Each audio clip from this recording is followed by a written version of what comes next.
انا جيت. السلام عليكم. اللي ما يعرفنيش كويس، انا مدام ندى، عايشه في المانيا من حوالي 17 سنه.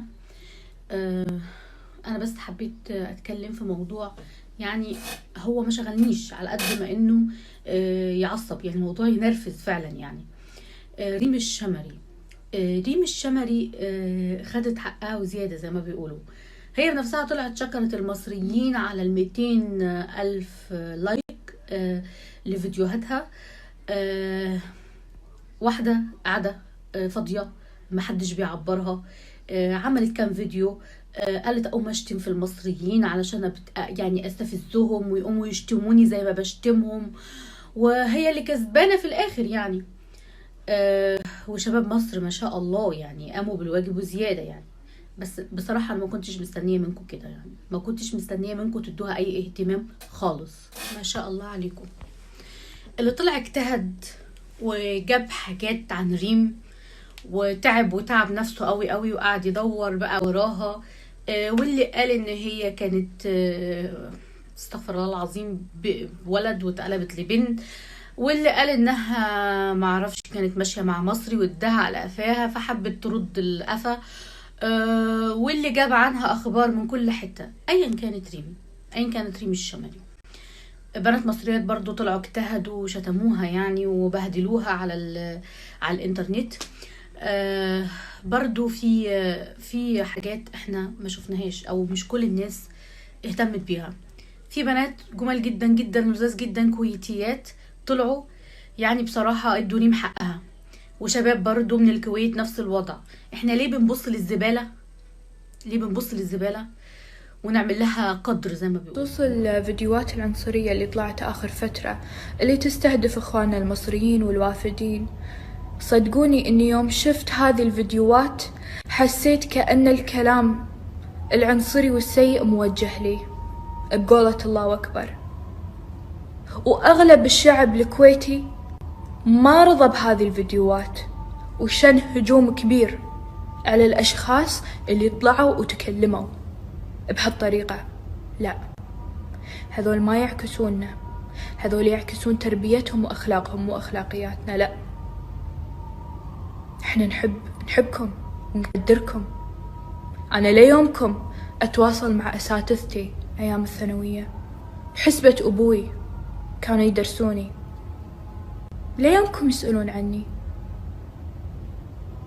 هذا غير القضاة، غير المستشارين، غير الدكاترة، غير. السلام عليكم.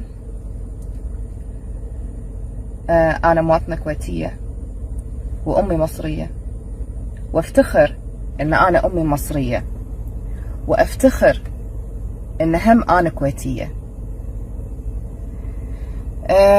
اللي أنا أبي أقوله أو اللي أنا أبي أبدأه إن ريم الشمري غلطت غلط كبير، والمفروض إنها تتحاسب عليه.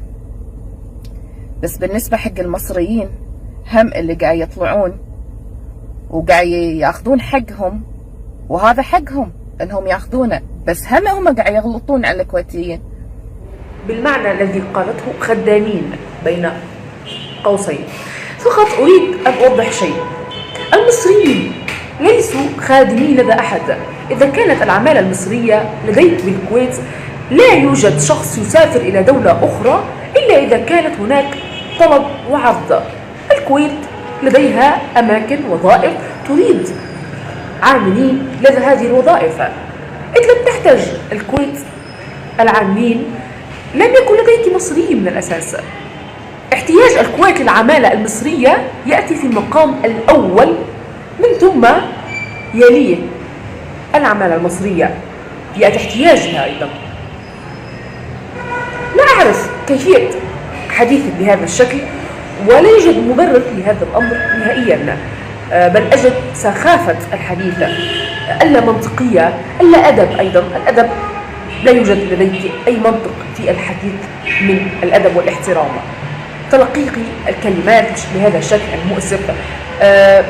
تتحدثين عن مصر كأنها دولة ليس لها تاريخ.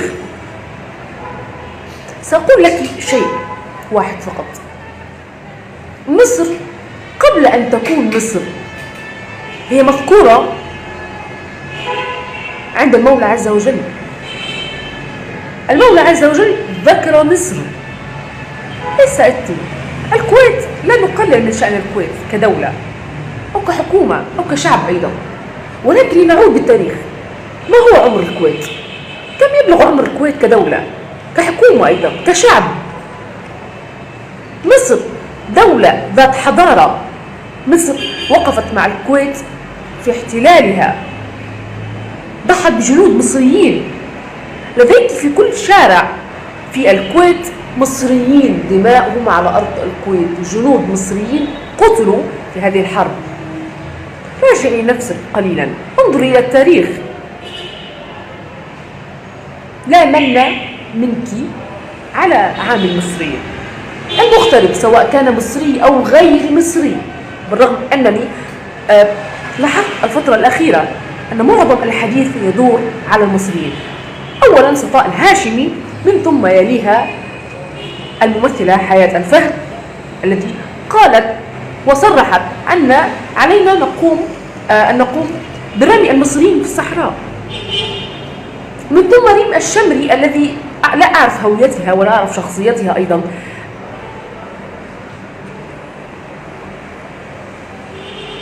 لا أعلم ربما الحديث لا يكفي والرد لا يكفي، لأن منذ البداية كنت أعتقد أنها حالات فردية، ولكن عدم رد الحكومة الكويتية على هؤلاء. أنا لا أريد إعلامي أن يظهر لي ويقول نحن نعتذر أو يهاجم هذه الشخصيات، بل نريد تحقيقات حقيقية معهم. نريد أن يتم التحقيق كاملا مع هؤلاء الشخصيات على كل من يمس مصر بكلمة. أنا ما كنتش أتكلم عن موضوع ريم خالص، بس استفزني جدا جدا إنه شباب مصر ادوها يعني وضع وادوها مكانة هي ما تستحقهاش. بس فاحنا اصلا موضع ان احنا الناس دي ما نردش عليها، لان هي ما تستاهلش ان احنا حتى نفكر ان احنا نرد عليها.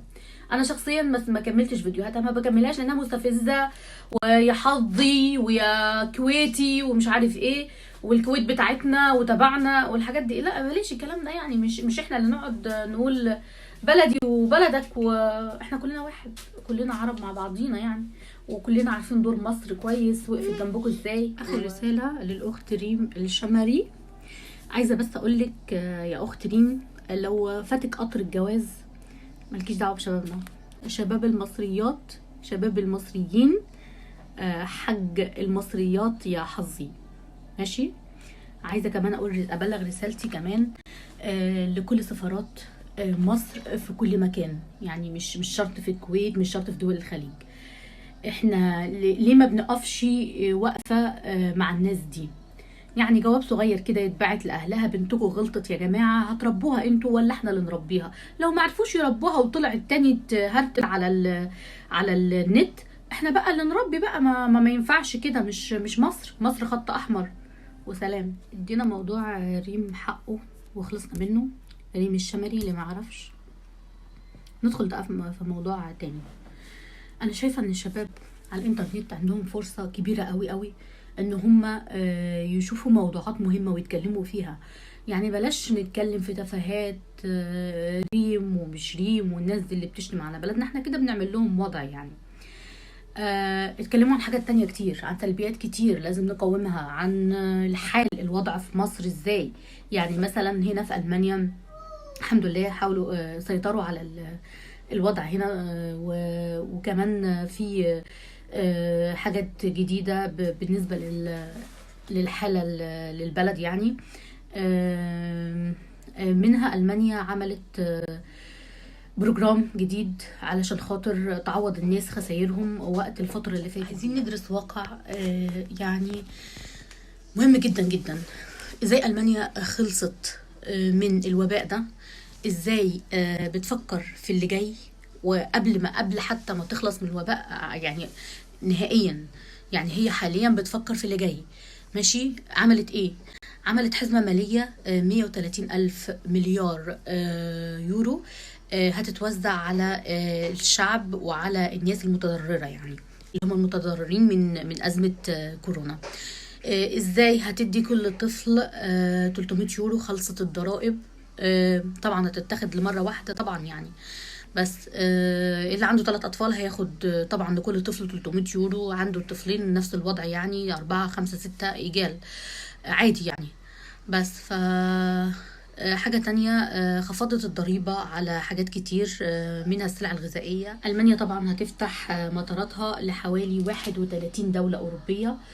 طبعا لسه الدول العربية ما فيش أي تصريح. هتفتح المطارات هنا يعني 31 وجهة دولية، منها اسبانيا، ايطاليا، فرنسا، النمسا، كل الدول اللي حوالينا يعني.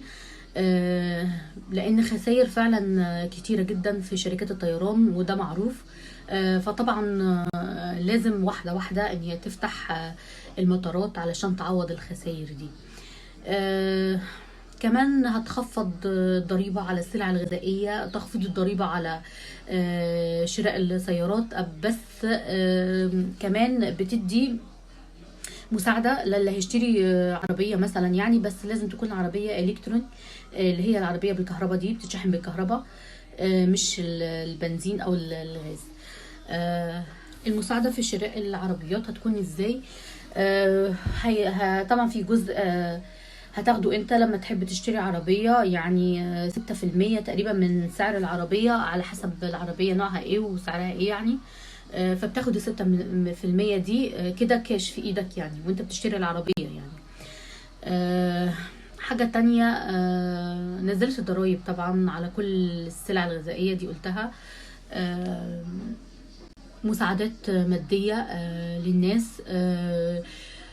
في حاجة كمان في منتهى الذكاء يعني عملتها، جود شاين، اللي هي بتكون عبارة عن كارت انت بتدخل بيه تشتري بيه من سوبر ماركتس، بتشتري بيه من اي مكان، دي بتتوزع على الاهالي يعني بمبلغ معين في الجود شاين دي، 50 يورو 60 يورو على حسب، ممكن توصل ل 500 يورو كمان.